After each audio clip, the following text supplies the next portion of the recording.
Hey everyone, Mr. Happy here, and I hope you're ready for some juicy details on Final Fantasy XVI's endgame and postgame. I don't know about you, but whenever I pick up a Final Fantasy game, especially a brand new one, I look for the super bosses, the secrets, the side quests, the things that I might have to come back to later, but I just want to know they're there. And Final Fantasy XVI is going to be no different. So we've heard very little about the endgame and postgame. In fact, we were told that the next official news that we got, some sort of presentation, probably the thing June 11th, would detail a bit more about endgame and postgame, but we don't even have to wait that long. Through an exclusive article with Game Informer, where they got to speak to several key members of the development team about all facets of the game, but among them, endgame content. And I'm going to share those details with you in this video.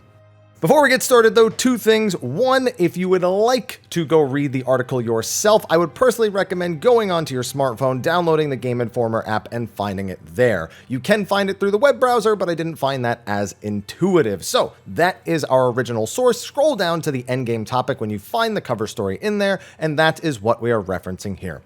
Second of all, yes, I know there was a new State of Play trailer. Yes, I'm planning on making a video about it, but I wanted to make this first because I had planned this first before that trailer came out. So with that, let's get started. Now, the start of Game Informer's exclusive on Endgame talks about things we already know. For example, the Arete Stone in Cid's Hideaway is not only home to the training mode where you can practice your various moves against customizable enemies and their AI, etc., but it's also home to the arcade mode where you can rerun through stages that you've already completed, going for a high score, which will have a global leaderboard. We also know that there is a New Game Plus, and the primary difficulty mode that you unlock with New Game Plus is Final Fantasy mode. This is a more difficult version of the game, but not just numbers, AI, behavior, enemy layouts. If you've played a Devil May Cry game and you've played on anything above the base difficulties, Son of Sparta, Dante Must Die, whatever, you know that they tend to remix it, and having that same combat director from Devil May Cry 5, this should come as no surprise. Now, Ryota Suzuki, the combat director I just referenced, actually has a few interesting things to say about Final Fantasy mode. He states, and I quote, "The main design philosophy is that the first playthrough is about learning Clive, learning the controls, and then enjoying the story. The second playthrough, we want to shift the focus, because the story hasn't changed, to the action. For example, in story mode, while players may encounter waves of enemies, a lot of the time enemies don't attack all at once to allow the player to be able to handle everything. In the harder modes of the game, we have removed these limitations so that you have multiple enemies all attacking Clive at the same time." It's a really simple AI change, but it goes to show that this isn't just going to be about tankier enemies. You're actually going to have to deal with the more difficult AI on top of all that. And I can tell you that's one of the things I look forward to most in an action RPG. He continues saying, basically, what we've done with Final Fantasy mode is give players controlling Clive the sense that they're always in danger, that death is around the corner, and you'll need to really pay attention to be able to clear the content.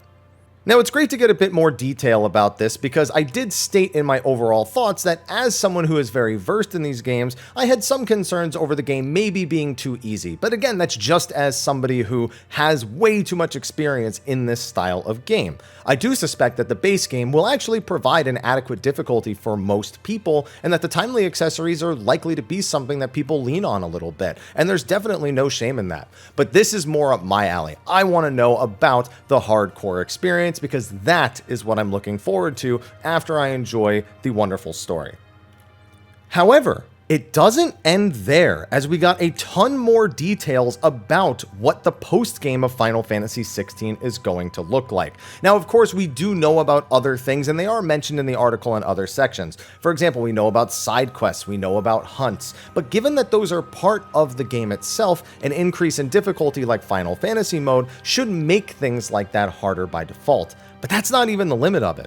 Here is where we learn about another new difficulty mode. Within Final Fantasy mode's arcade mode specifically, accessible through the Arete Stone in your hideaways, you'll be able to complete stages through Final Fantasy mode or the even more difficult Ultimaniac mode.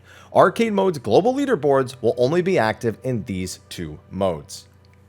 Ryota Suzuki, of course, continues that these modes were pretty much created solely for the hardcore players, those players that pride themselves on their skills in action games. It's a challenge that, even for them, is going to be very difficult to complete. Now, he does say, of course, that this is not some sort of gateway to content that you otherwise wouldn't be able to experience, that these are things that are just amped up difficulty-wise, and that the main reward is actually pride.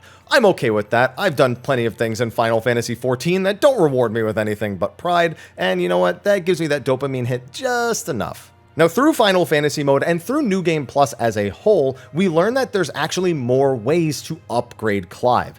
New Game Plus opens up even more upgrades for his weapons, and in Final Fantasy mode, Clive can even upgrade his accessories. But finally, one brand new piece of content to New Game Plus, which is not exclusive to Final Fantasy mode, are the Chronolith Trials. If you're in Final Fantasy mode, they're called Final Chronolith Trials, and if you're just replaying through the game again, then they're just called Chronolith Trials. These are described as the most difficult challenges in Final Fantasy XVI.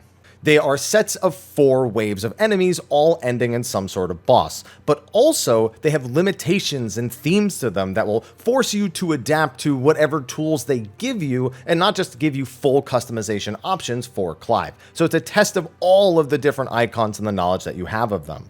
Now, on top of that, Chronolith Trials are also time trials. Every stage has moves, combos, and objectives that you can do in order to extend that timer. And on top of that, you can't heal in this mode outside of your limit break's natural healing over time. So you really have to make sure you have everything mastered and down-packed when going through those modes to try and complete them.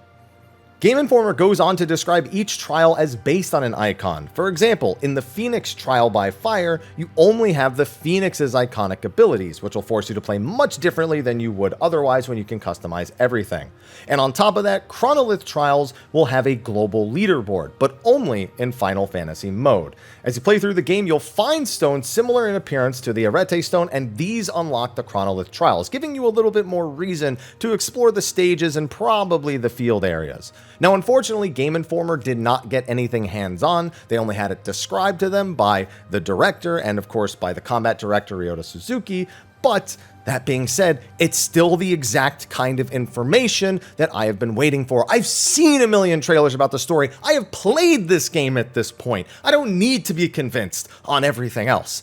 But I have to know, how many hours will I get out of this? How much content is there? How much fun am I going to have? And how much fun will they allow me to have with the combat system? With an arcade mode, with these extra difficulties, with the New Game Plus features, though, I am so confident that I will be sated, given that we know that a base playthrough without New Game Plus is probably looking at 40 to 50 hours based on various other comments made over the months and in these recent interviews, and even more than that to do all the side quests and side content in the game. So we're looking at triple-digit hours if you're someone who's looking to tackle these harder modes, factoring in, of course, that you probably won't watch all the cutscenes again, but you're probably going to die a lot in the various battles, or you'll be spending time competing on those leaderboards.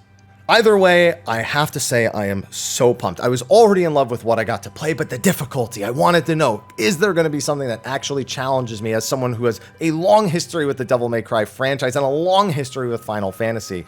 And you know what? I'm hopeful now. But that's what I think. Let me know what you think in the comment section of the video below. Be sure to like, favorite, subscribe, and share, and stay tuned. We will be covering Final Fantasy XVI and all the various news tidbits as they come out, as I find them, and as I have time for them, leading up to, and of course, past the launch of Final Fantasy XVI. With that, I will see all of you in the next video, and until then, take care.